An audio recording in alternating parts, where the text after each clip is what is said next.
یہ زندگی میں وہ ٹائم ہوتا ہے، اور پردیس میں رہنے والا اپنی زندگی دے کر پیسہ کماتا ہے، اور جب پیسہ آ جاتا ہے زندگی نہیں رہتی۔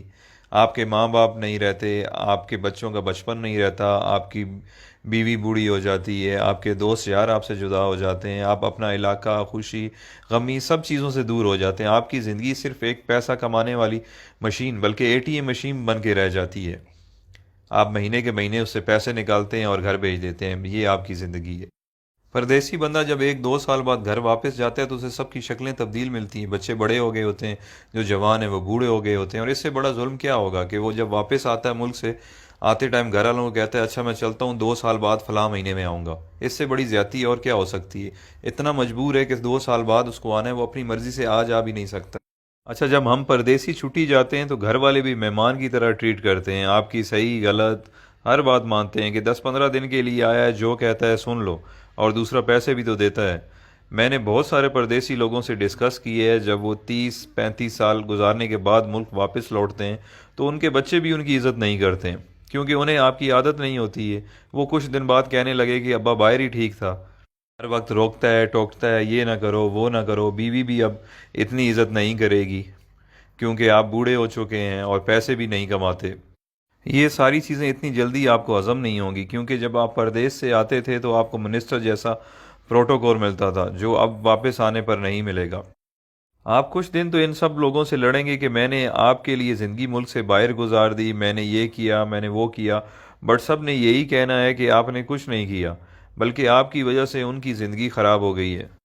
فائنلی دل برداشتہ ہو کر آپ نے ایک کونا پکڑ لینا ہے، بیٹھ کے سوچتے رہنا ہے کہ میرے ساتھ ہوا کیا ہے، میں نے کیا کیا ہے۔ اس دوران لوگ آپ کو پاگل نہیں تو کم از کم یہ کہنا ضرور شروع کر دیں گے کہ بڈھا کھسکا ہوا ہے، اس کی باتوں میں زیادہ دھیان نہ دیا کریں۔ آخر کار لوگوں کے بیہیویئر رویوں کو سوچتے سوچتے آپ حقیقت میں پاگل ہو جائیں گے اور اپنے خالق حقیقی سے جا ملیں گے۔ یہ ہے پردیسیوں کی زندگی کی سٹوری، جس میں خود بھی شامل ہوں۔ جو پردیس میں رہتے ہیں وہ میری باتوں کو اچھی طرح سمجھ رہے ہوں گے، کیونکہ جس پہ گزرتی ہے وہی جانتا ہے۔ اب آپ مجھے بتائیں اچھا فیصلہ کیا ہے؟ ایک طرف پیسہ، صرف پیسہ اور صرف پیسہ ہے، اور دوسری طرف زندگی جس میں ماں باپ ہیں، بچے ہیں، بیوی ہے، دوست یار ہیں، اپنا ملک ہے، سب کچھ ہے۔ اللہ تعالیٰ نے ہمیں اتنے عظیم لیڈرز دیے تھے جن کی وجہ سے ہمیں اپنا ملک مل گیا، بٹ اس کے بعد بدقسمتی سے ہمیں اتنے بے ضمیر لیڈرز ملے ہیں کہ ہم اس ملک میں رہ نہیں سکتے۔ ہمیں کام کے لیے، روزگار کے لیے ملک سے باہر آنا پڑتا ہے، جبکہ ہمارا ملک وسائل سے مالا مال ہے، بٹ ہم پاگلوں کی طرح جیے فلاں بس نعرے لگانے کے قابل ہیں، اور یہی ہماری اوقات ہے۔ جس دن کرپٹ لیڈرز کو آپ نے جوتے مارنا شروع کر دی، اس دن آپ کو کمانے کے لیے ملک سے باہر نہیں آنا پڑے گا۔ یہ کرپٹ لیڈرز اپنی اولاد کی غیر موجودگی میں علاج تک نہیں کرواتے، اور ایمانداری سے پردیس میں ایک محنت مزدوری کرنے والا غریب انسان اپنے ماں باپ کے جنازے پہ نہیں پہنچ سکتا۔ آپ کبھی تجربے کے طور پر 1 گھنٹہ انٹرنیشنل ایئرپورٹ پر ارائیول اور ڈپارچر میں گزار لیں، آپ لوگوں کو اندازہ ہو جائے گا کہ پردیس میں رہنے والے اور ان کے گھر والے کس تکلیف سے گزر رہے ہیں۔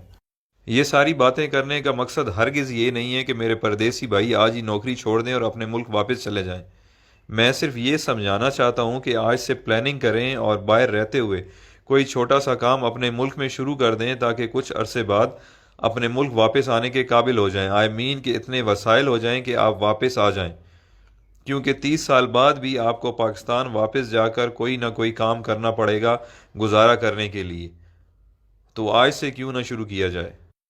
سب سے اہم چیز جو ہے وہ ہے آپ کی ڈائریکشن۔ فار ایگزامپل، آپ پنڈی کی طرف منہ کر کے چلنا شروع کر دیں اور آپ کی خواہش کراچی پہنچنے کی ہو، آپ جتنی بھی جان مار لیں آپ نہیں پہنچ پائیں گے، کیونکہ آپ کی ڈائریکشن غلط ہے۔ تو سفر شروع کرنے سے پہلے اپنی ڈائریکشن درست کریں۔ آپ جیسا سوچیں گے، جیسا چاہیں گے، اللہ تعالیٰ اسی سے آپ کو نوازے گا۔ تو بڑا سوچیں، بڑا خواب دیکھیں۔ جب دینے والے نے کوئی حد، کوئی پابندی نہیں لگائی تو ہم خود کو کیوں لمیٹڈ کریں؟ بزنس ہو، ایجوکیشن ہو یا نوکری ہو، سکسیس آپ کو اس فیلڈ میں مل جائے گی، بٹ دیکھنا یہ ہے کہ جس کی جستجو آپ کر رہے ہیں یا جو خواب آپ دیکھ رہے ہیں اس کی اہمیت، ویلیو کیا ہے۔ اگر آپ کی خواہش پڑھ لکھ کر سرکاری نوکری کرنا یا ٹائی والی نوکری حاصل کرنا جسے آپ وائٹ کالر کہتے ہیں، یا آپ بزنس اس پرپس کے لیے کر رہے ہیں کہ چلو سکون ہوگا، کچھ کام نہیں کرنا پڑے گا، تو بھائی آپ کے خواب بہت چھوٹے ہیں۔ دنیا میں بہت کچھ ہے۔ کام ایسا سلیکٹ کریں کہ اگر آپ منزل پر پہنچ جائیں تو آپ اپنے اور اپنے گھر والوں کے ساتھ ساتھ خاندان، محلے، گاؤں، شہر اور معاشرے کے لیے فائدہ مند